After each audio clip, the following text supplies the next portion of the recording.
welcome back to my channel. My name is Jessie, and today we're going to be talking about the books of 2019 that I DNF'd. Now, this is to not throw shade at anybody who happens to like these books. I know there's one in particular that has a huge following on it, but I just wanted to let you guys know what I personally had a problem with on them to where I felt like I could not finish the books. So without any particular order, we're just going to go ahead and get started. I'm going to start with the one that I don't own because it was a library book. It is The Other Mrs. Miller. I forgot the name of the author, but I will post the photo right up here. The problem that I had with The Other Mrs. Miller was numerous things. Like, the first half of the book was actually pretty intriguing.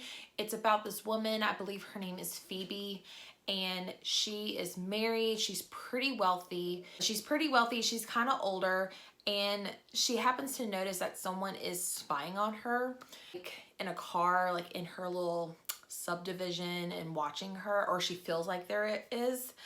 And then she also notices that there's new neighbors across the street. It's a husband and wife and a newly 18-year-old son, and they move into a house. She goes and introduces herself, and there happens to be a little bit of a forbidden romance, which I think is what intrigued me.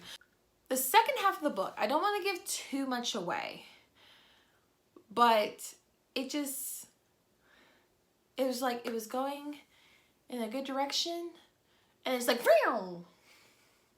in the other direction. It was just like off the wall stuff, like very unbelievable, very unrealistic things. But yeah, in the comments, let me know what you guys think of this book or any of the books I'm getting ready to mention, because I got a little bit into part 2 and I was just like, I'm done. I can't do this no more. The next book that I want to talk about is a Wendy Walker book. It's Emma in the Night. I'll be honest, I did not get that far into this book, but this follows two girls named Emma and Cass. They go missing one night, both of them, and then like I think 2 years later, Cass, I believe, is it Cass?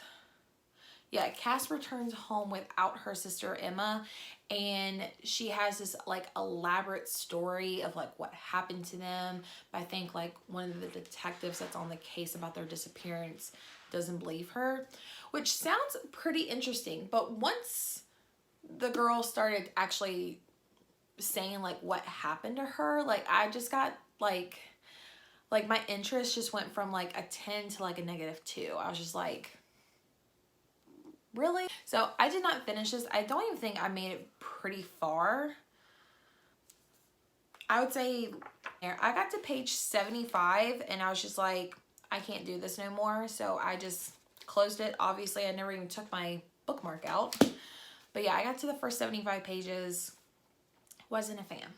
The next book that I want to talk about is Pretty Guilty Women. I saw this one floating around, I think on Instagram. This one follows like 4 women that are somehow connected. They're all going to this wedding out in California, and they happens to be a murder one night, and all 4 of these women are confessing to the same murder. Sounds really good, I will admit, but I feel like it's nothing but like trash talking, not cat fights, but like just like catty, like really unnecessary like girl drama. I never even finished it. I think I read the first 150 pages, and I was just like, nothing's happening except they're all confessing. The next book was actually my very first book of the month subscription pick, and I was so excited because the premise of this just sounded so interesting. It's A Nearly Normal Family by M.T. Edwardson. This book follows this family. The father is a preacher, the mother is a lawyer, and they have this daughter who's like perfect, basically, like set up as the perfect daughter. Well, one day she is convicted for a murder for someone pretty big in their town, and everyone's just so shocked. But this had nothing to do with the story. I think this is just a me thing. I was reading this book and struggling so hard to get into it. So I decided to kind of look at reviews on Goodreads, and I did not realize this, but I think the author is from Sweden. And I think there's a translation barrier because some of the sentences just wouldn't make sense. I noticed that a few other people on the reviews said the same thing, like there was like a language barrier that I could not hop over. So I think once I got into the second part with the mother, I don't know, switching to like a different character after you kind of got used to how one person is, it was just a little too much. I really would love to finish this book because I was truly invested into the story. This is probably the only one out of the bunch that I would actually consider rereading. So the next one is kind of a bit of a, has a little bit of a cult following, and I totally understand. Like, I've read one of his other books and I totally understand why there's such a big following for it. But this one was pretty popular in 2019. It was released. It was another one of my book of the months. But it is Lock Every Door by Riley Sager. I love Riley Sager's Final Girls. That was actually a really awesome book for me.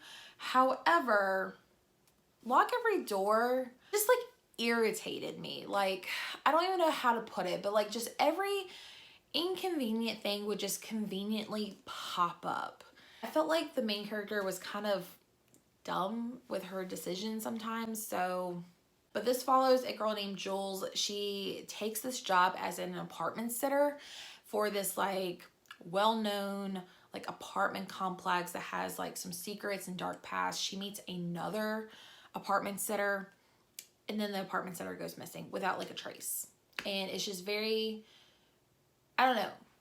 The way that this character was described, like she's an orphan, like her parents have passed away, her sister went missing, she just got dumped, she just got fired, she's homeless, she's living on the couch of her best friend. And then I felt like Ingrid, who is the other apartment sitter, like it was like an instant friendship for me. Like I was just like, whoa, you guys have been talking for like 2 minutes and now you're best friends. Like I don't understand that. So I put it down and then I watched, I think, was it Books and Lala? I can't remember, but I watched someone else's video on this. When they said the ending, I was like, you know what? I'm kind of glad I didn't finish that because that ending sounds awful. So, but I do have Riley Sager's The Last Time I Lied. I just got that one from the library. I think that's going to be my next pick because I would really like to try to get back onto the Riley Sager bandwagon before his new book comes out. I mentioned in my last video, which is the How Well Do I Know My Books challenge tag, but it's the Honeymoon. This book is probably the worst book I've ever read in my life. If you love this book, kudos for you. And I read maybe up until the last 20 pages and I was just like, I'm done. I can't do this anymore. The Honeymoon is about a girl named Chloe who meets a guy named Dan. They have like this like instant connection. They go on a few dates and then he like proposes to her. 4 months later, I think they're married. They go off into this honeymoon into like another country, and she starts to realize that Dan is not the person that she married. I thought he was gonna be like a serial killer, like he was like wanted for something. No, I don't even know, like that's the thing. I still don't know exactly what happened.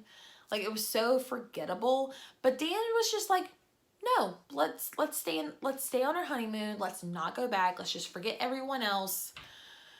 There wasn't any like thriller aspect. There wasn't any, like there was just nothing to it. He just did not want to leave. And honestly, if he would have been a serial killer, this book would have been like 1,000 times better, honestly. But this book was just not worth it. Can't wait to get rid of it. I highly recommend that you don't read it, but if you want to, you go right ahead. All right, guys, so that is all of the books that I DNF'd for the year of 2019. Let me know if you guys had a bigger list, a smaller list, if you liked any of these books, what were your thoughts on it? Just let me know. I hope you guys enjoyed this video. Hopefully I won't have too many books for 2020 that I don't like. So we shall see. But until then, I guess I will talk to you guys later. See you later. Bye.